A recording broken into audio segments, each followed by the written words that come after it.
there's 3 button sets. One is called the spasm, which really should say anti-spasm. And it's not as if they don't have enough space on the thing to put anti-spasm, but this doesn't cause spasms, this gets rid of spasms.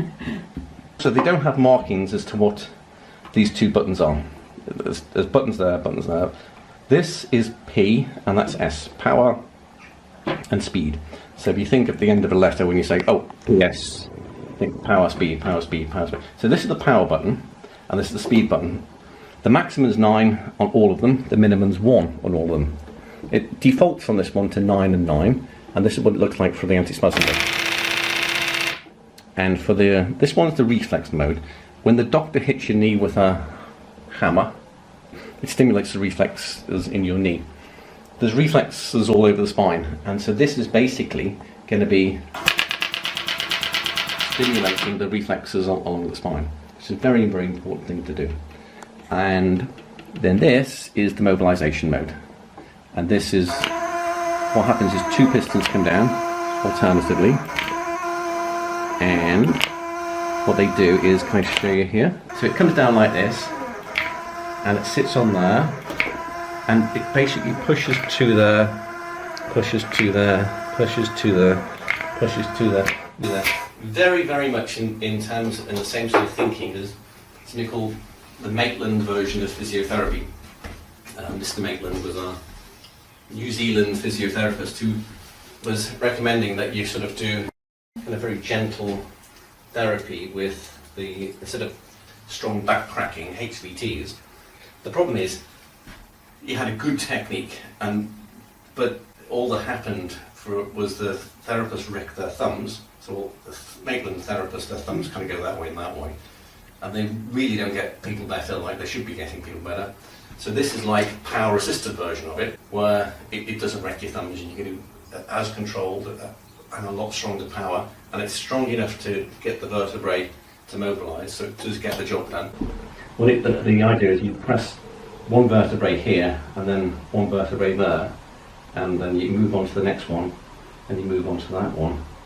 That's basically the Maitland technique, and this is like the power assisted version of the Maitland technique. I actually sent an email to there's a museum in New Zealand called the Maitland Museum, dedicated to this guy's thinking and his work, and said, well, actually, why don't you have one of these in there, where we actually implemented properly? And they wrote back to me, and they didn't write back to me. Of course, they never write back to me. So that's basically the technique that works. So the power and the speed, we're starting off, this is power 1, speed 1.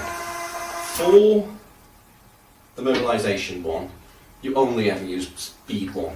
This is, it goes, let me just too quick.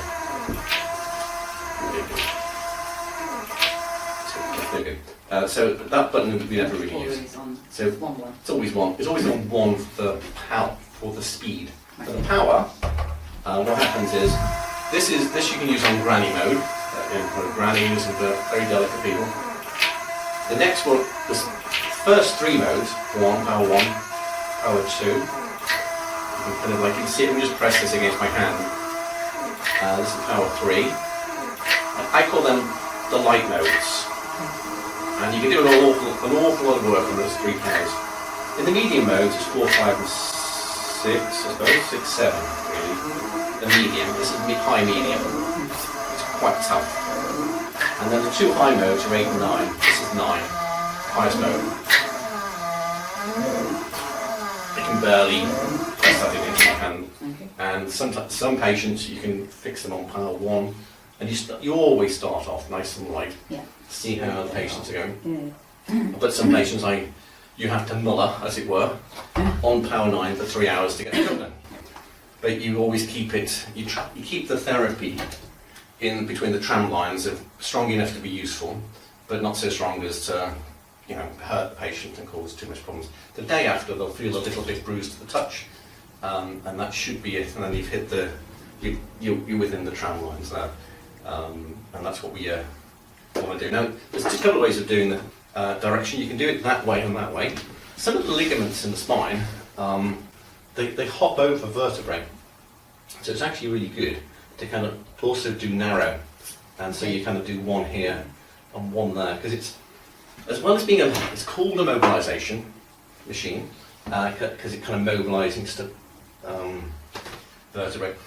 A better description perhaps could be a spinal ligament stretching machine, because when you get the ligaments, what happens with all these things is the back has a fall, bang, ricochets up, and everything, and the back ends up with a bit of a twist. You get twists and jams and things out of the way, and after a while, the ligaments on one side will be too short, and the ligaments on the other side will be too big, too long, and you want to.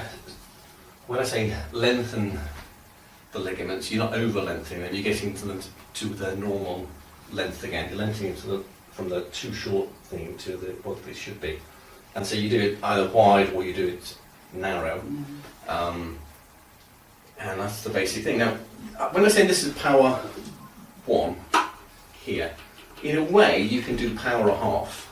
What is power a half? Well, this is power 1, where the full power of this goes into my hand. Like this, or like this. That's full power going into my hand there. But if I was to do it, instead of holding this that goes in, if I instead pull up, half of the power goes out, and only half that goes into the vertebrae. So one of the techniques when you first treat the patient is you kind of do this thing where you get the thing on the vertebrae, and you kind of like, you rise up. And it's quite amazing how, rather than you're pushing, and it's almost like an examination of how the spine is. A lot of vertebrae, when you push here and push there, will do that quite nicely. But we're not dealing with a good back, we're always dealing with a bad back, that's why they're here in the first place. And the vertebrae are all over the place, and sometimes you do that, the vertebrae can just kick up like nobody's business. And you want to be able to, it's not your job to push it back into place. Your job is just ride up with it, and just you're working with the body. It's meant to be, rather than kind of you're not jamming it into place. Often you basically start off with the patient on power half. One of the things about what they call HVTs is what chiropractors and osteopaths do. Some physiotherapists as well. They do this backtracking thing, and it's very dramatic. And essentially, they sort of basically hold one part and sort of do a big thrust, HVT, high velocity thrust, and then you hear a big crack. The problem with that is, if you were to, I say, tissue, or a problem with it, if you were to get a tissue, and you wanted to, if you were to pull it till it broke, which part of the tissue would break? And the answer is you don't know. Anywhere. And you don't know, and it's probably the weakest part. You don't know what the weakest part is. And so you don't know really it's not very controlled. So anything can happen. It could have been the other part, it could have been that part. Whereas this approach, you're right on every single vertebrae and every single dip and every single twist, and you're not forcing it. You're stretching the ligaments in a controlled manner, and by controlled manner, it's within as much as it is able to give you today. Now, having done that with the mobilisation, you start off with therapy by doing some nice anti-spasm. And also start off with reflex. Then after that, you kind of switch between the mobilisation to lengthen the ligaments a bit, and then what you do, you switch back to the reflex. And what that does, it stimulates the reflexes and gets the spine to do like mini jumps, microscopic jumps. And as it jumps and as it comes back, it settles down. You go, well, actually, I'm in a better position than I was before. Spine, each part of the spine kind of stays where it is, because it can feel something above it and it feels something below it, and it can't see otherwise. It kind of gets used to that position, even if it's out of position.